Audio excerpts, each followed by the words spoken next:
Picturean niyo na ba yung candle? Yan o.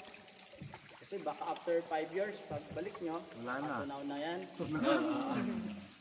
Candle. Ito parang mukha din o. Yan, yan. Bitaw. Nawang sir. No. Amazing. Yan. Maria. Yan. Parang yung katulo na gara sa yes sir, opo, yung mga tubig. Pag kusog ang ulan sir, kusog po ang tulo sa tubig sir. mo diba? Sa atubangan na to, makikita nyo yung sexy lady ma'am, yung model namin dito.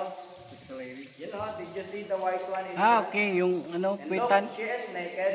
Yung lubot niya. Yung pangalan niya, Sharon. Sharon Stone. Para siyang babae na nakatalikod. Pinangalan namin sa artista. Para medyo social, pang Hollywood. Sharon Stone. Sa movie na Basic Instinct. Si Sharon Cuneta kasi hindi na bagay eh. Masyado nang malusog. Yung sexy. Sharon Stone na lang.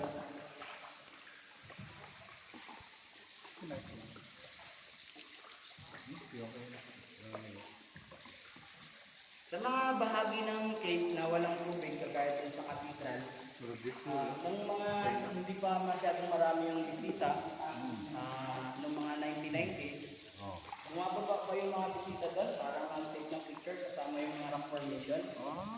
Kaso nga lang, dahil sa mga huli po na mga taon, maraming mga nag-study na dito, nag-research, may mga nakitang mga hayop sa ganong uri ng cave. Kapag may lupa, meron dong makikita kagaya ng mga cricket, centipede, mga water snake, pati na rin yung mga cave spider, kagaya ng tarantula. Kaya hindi na ina-allow yung mga bisita na bumaba ng bangka. Masira yung natural habitat. Ito sa left side, para unahan ng barko. Para unahan ng Titanic, pinabangga sa iceberg. So wala na ito. Sino? Grabe pointed din siya.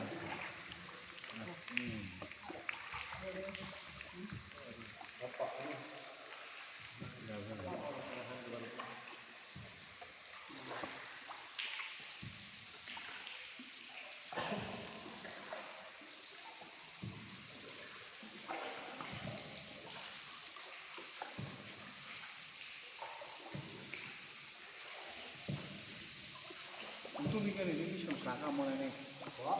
Pag high tide, man pinakataas. Sana. Yung may maitim mo. Tapos kanya sa hapon ng low tide church, mula sa high tide, magbabawas yung tubig, mga 1 meter po. Pero pwede pa rin pumasok kahit na high tide or low tide po. Wala namang problema. So kapag bagyo, sige yung tubig yun. Opo, sobrang ulan sir. Sobrang ulan. Yang tulo sa tubig. Ayos sir, pag natin kain sir.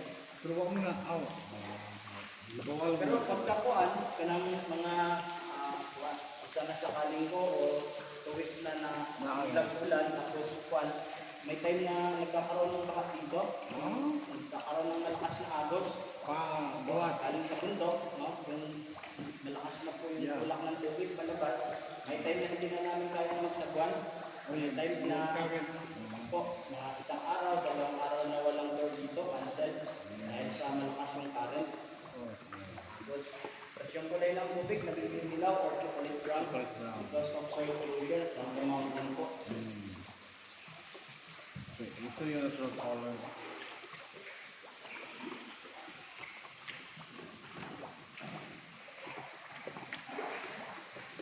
Minsan may bawal ting mag-tour dito pag alas 12 ng tanghali. Bakit? Lunch time ng bookman. Lagi si Kai. Wala nang mag-book price. Sino ba? Pili ka sa taas mo? Black cloud forming. Gano'n yun.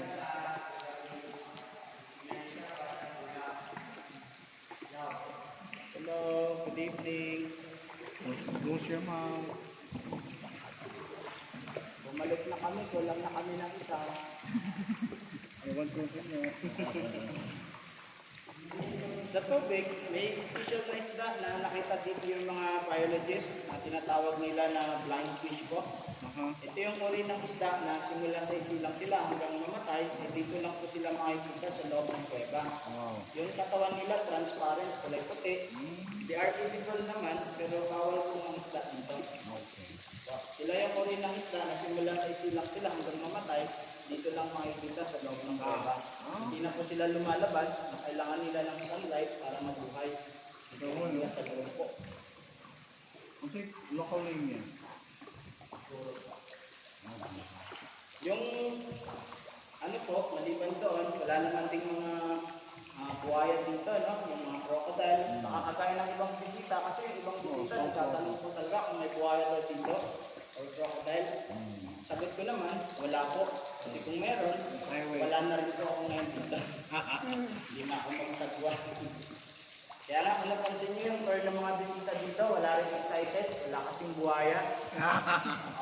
Kasi yung tour natin, no? Kasi yung, kung may buhaya dito, siguro lahat ng tour dito more excited, mas masaya. Kasi yung tour na 45 minutes, pag may buhaya, siguro magiging 5 minutes yun sa excited natin makalabas ng kuweba. Kaya tayo nagsasagwan palabas, bahala na. Kanya-kanya na tayo. Tapos pag nakasurvive siguro, napakasaya, no? Hindi na lang, walang buhaya dito eh. Walang excited. Yung reason po kung bakit hindi sila nabubuhay o mabuhay sa ganito uri ng lugar, dahil po sa sobrang dilim itong kuweba. Yung mga reptile, kaya ng mga buhaya, kailangan din nila ng sunlight para sa lakas ng katawan nila. Minsan, nakikita yung mga crocodiles, nakadapa lang, nakakainis sa arawan dahil kailangan nila ng sunlight. Yan, dito kasi walang sunlight. Actually, pagka walang ilaw dito, totally dark na po. Kahit na yung katabi nyo, hindi nyo makikita yan. Na-try nyo na ba yan kung gaano kadilim yung totally dark? Hindi. Sige daw. Try natin. Sige. Ay, hindi pa rin totally dark po. Pero kung willing ka lang makita talaga yung totally dark, pwede naman. If you want to try, just try to close your eyes lang po. Dark yan.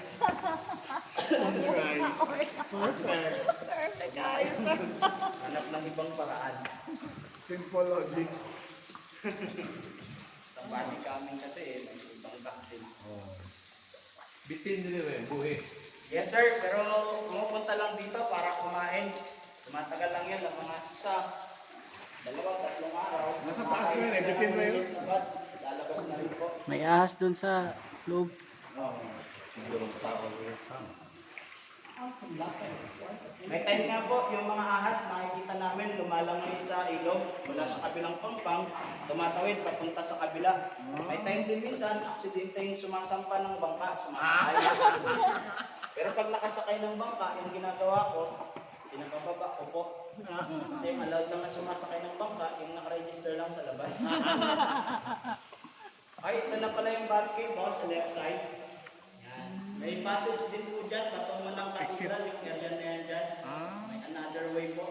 Pero mga 200 meters galing dito, kasayat na yung bangka dahil mababaw yung tubig, nilalakad. Pero napakaputik nito dahil sa guano, yung dumi ng mga bat. Correct. Yan. Pag may mga study, pinupuntahan yan. Mga research, kailan. Sa ceiling, napansin nyo ba yung mga guhit-guhit na parang tsokolate? Okay. Yung parang naging decoration lang sa taas. Mga dumi ng mga bats yan, yung pupo nila. Mapapansin, sa lugar dito, medyo mabaho. Sangsang yung amoy dahil din sa dumi ng mga bats. Kasi kung kanina may bat cave, ito naman yung bathroom. Bathroom. Na tumutumi. Ayun o, ang daming mga bats. Minsan, sa dami ng mga bats, natatanong ko na lang din tuloy kung ba't ganun. Ba't kaya? Ba't kaya guys? Pag time po ng gabi, yung mga bats, usually sir, mga 6:30 ng gabi, nilipad po silang lahat. Palabas na cave para maghanap ng makakain sa labas dito. Nocturnal sila. Po, tama. Kabilang sila sa mga uri ng hayop na tinatawag na nocturnal are active during nighttime. Parang si... Dito rin night tayo. Nighttime. Present. Nocturnal. Sa harap pala, may daylight na from the end of the tunnel. Lapit na tayong lumabas. sabihin niyan, may bukas pa. Ay, mag-check-in pa. May pag-asa pa. Kahit 50-50. Wait lang po ha. Kasalubong kasi. Sa pickle, gamay mo na no? Po, pagka ganitong high tide po, isang bangka lang yung pwedeng tumaan dyan sa Itran. Maliban na lang pag low tide, pwede sa kabila. Maluwang-luwang siya pagka low tide po. Mas masarap o masakit. Dito yung pinakamalalim eh. Ay, Sa ay. ibang cave po. Sa 30 feet yung lalim po nito. Oh. Dati nagtataka po ako kung bakit po lang yung malalim. Wala, nung naisip ko lahat pala ng bunganga malalim. No? Sa cathedral, mabaw na. Mga 15 feet. Sir. Okay. Tama yun ka, basta baba, lalong yun. Hello po. Hello. Hindi po. Hindi siya, Hindi pagbalik. sigurado nang makakalabas. Pagbalik niyo, isa kulang na dyan. Ayun niyo po pala ha, sir, ma'am. Basig mo Hindi misplace. lang po. Nakapos na. Low tide na ako. Oh, yung ano yun, no? Palabas na sa sir. Then, bibihara ko. Okay, good morning everybody. The night is over. Check-in pa. Baka na. Kaya nga po check-in. Aw, ang bilang ng kani. Yeah, check-in ta. Good morning. Kinala. Dito na kayo, notice na mo yung ano, paggawas ba ito? Opo, yung tubig sir. Sa ilalim yung malakas nito, nagkakaroon. Oh? Gusto ka rin yun? Sagot na isa. Pero kung siya, wala yung delikado. Sunod lagi na hilong. Wala yung delikado mo siya gano'n. Uy, basta po. Kami nagbanta lagi. Kana sir, before pa na sa sir, nung before ni siya ma-found para maging national park. Na-found lang man ni siya sir, 1971 para maging national park sir. Pero before 1971, may mga nakapunta na dito po. Lagi yung mga locals. Na sulat sila, mga pinaka Lagi. Bangka.